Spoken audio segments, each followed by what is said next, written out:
A ver, pensemos en esto por un momento. Un océano que cubre nada menos que un tercio de nuestro planeta. Hoy vamos a meternos de lleno en una de las mayores epopeyas de la historia humana.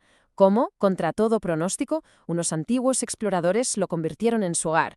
Es una historia alucinante de navegación, de resistencia y de una capacidad de adaptación increíble. Y claro, la pregunta que nos hacemos todos es fascinante. ¿Cómo lo hicieron?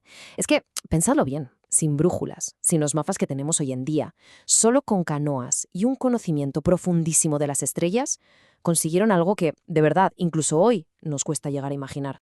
Bueno, para poder seguir bien esta saga increíble, vamos a dividirla como en 5 actos, ¿vale? Empezaremos con las primerísimas huellas en un lugar llamado Saúl. Luego seguiremos con la gran expansión austronesia. Después exploraremos el famoso Triángulo Polinesio y las sociedades que allí surgieron. Nos desviaremos para descubrir una maravilla en Micronesia, Nan Madol, y terminaremos en la que fue la última frontera, Aotearoa. Pues mirad, curiosamente, nuestra historia no empieza en el mar, sino en tierra firme. Todo esto arranca con una primera gran oleada de migración, una que ocurrió, mucho antes de esas travesías por el océano que todos tenemos en mente.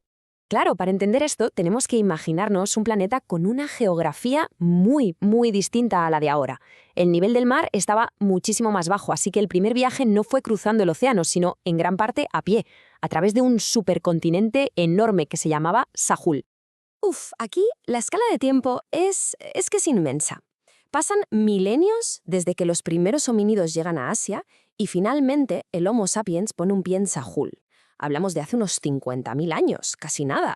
Y claro, con el tiempo, con miles de años más, estos pioneros se fueron diversificando y de ahí nacieron los pueblos aborígenes de Australia y los papúes de Nueva Guinea. Pero entonces, de repente, todo cambia. Llega una segunda oleada de gente, con una tecnología mucho más avanzada, y esta vez para ellos el océano ya no es un obstáculo. Es más, se convierte en su autopista. Y claro, esto nos lleva a la pregunta del millón. ¿Quiénes eran estos nuevos navegantes? ¿De dónde salieron con esa tecnología y esa valentía para lanzarse al Pacífico abierto? Pues agarraos porque la respuesta que nos dan la genética y la arqueología está en un sitio que quizá no esperaríamos, la isla de Taiwán.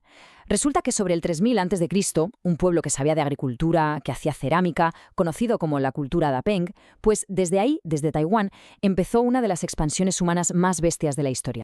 Y ojo, que su viaje fue súper metódico, paso a paso. Primero, a Filipinas. Desde ahí se extienden por todo el sudeste asiático insular y por el camino o asimilan o desplazan a la gente que ya vivía allí.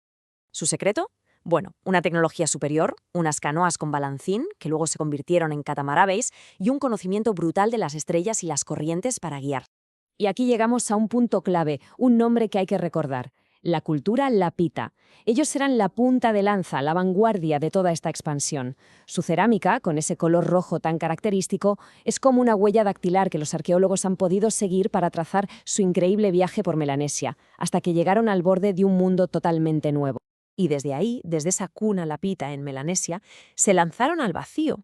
Empezaron a colonizar esa área inmensa que hoy llamamos el Triángulo Polinesio. Y lo increíble es que dieron lugar a sociedades súper diversas. Es que esto es lo alucinante, ¿verdad? Cómo de una misma raíz cultural pueden salir sociedades tan diferentes. Por un lado, tienes el expansivo imperio de Tonga, un imperio marítimo en toda regla, que iba por ahí exigiendo tributos a islas lejanísimas. Por otro, la sociedad súper estratificada de Tahití, con sus jefes, sus templos al aire libre. Y luego está el caso de Rapa Nui, que es un enigma en sí mismo. Claro, si hablamos de Rapa Nui, es imposible no hablar de este número. Fijaos, casi 900. Esa es la cantidad de moais, esas estatuas gigantescas que llegaron a tallar y a levantar. O sea, es un esfuerzo que cuesta creer para una población tan pequeña, completamente aislada en la isla más remota del mundo. Y aquí, claro, llegamos a uno de los grandes misterios de la historia. ¿Cómo es posible que una sociedad que fue capaz de hacer algo tan increíble a nivel artístico y de ingeniería pudiera, simplemente colapsar? Pues las teorías que se manejan apuntan a lo que se suele llamar una tormenta perfecta. Parece que fue una mezcla de todo. Demasiada gente para una isla tan pequeña, la deforestación total tanto para cultivar como para mover las estatuas y, claro, al final, la guerra por los pocos recursos que quedaban. Vamos, una historia con moraleja sobre lo frágiles que pueden ser estos ecosistemas. Pero ojo que la Polinesia no fue el único sitio donde pasaron cosas espectaculares. Vamos a viajar un poco más al norte, a Micronesia, porque allí hay una auténtica maravilla de la ingeniería antigua que hay que conocer. Hay un lugar al que se le conoce como la Venecia del Pacífico, y de verdad, cuando veamos lo que es, entenderemos que el apodo le viene que ni pintado. Estamos hablando de Nan Madol, una ciudad increíble en la isla de Pompey. Fijaos en esto, por favor. Es una ciudad entera construida encima de un arrecife de coral. Está hecha con casi 100 islitas artificiales y todas conectadas por una red de canales. Esta fue la capital de una dinastía bastante temida, los Saudeleur, y la escala de la construcción es tan bestia que las leyendas locales dicen que solo con magia o con la ayuda de un dragón se pudieron mover esas piedras de basalto gigantes. Bueno, pues nuestro viaje épico ya casi llega a su fin. Llegamos a la última gran porción de tierra que alcanzaron estos maestros del mar, la última frontera, por así decirlo. Sobre el año 1200 después de Cristo, estos navegantes llegaron a su destino final, Aotearoa, lo que hoy conocemos como Nueva Zelanda. Venían de una tierra legendaria, Hawaii, y fue aquí donde se forjó la potentísima cultura maorí. Claro, tuvieron que adaptarse a un clima mucho más frío, construyeron unos poblados fortificados impresionantes, los Pa, y desarrollaron formas de arte que hoy son reconocibles en todo el mundo, como los tatuajes moko o la intensísima danza haka. En fin, lo que acabamos de recorrer es, sin duda, uno de los capítulos más extraordinarios de la exploración humana, ni más ni menos que la conquista del océano más grande del planeta. Y todo esto nos deja con una última pregunta, una que es casi inevitable. ¿Qué iba a pasar cuando todo este mundo que ellos habían explorado y poblado de punta a punta chocara por fin con el de otros exploradores que venían navegando desde el otro lado del mundo?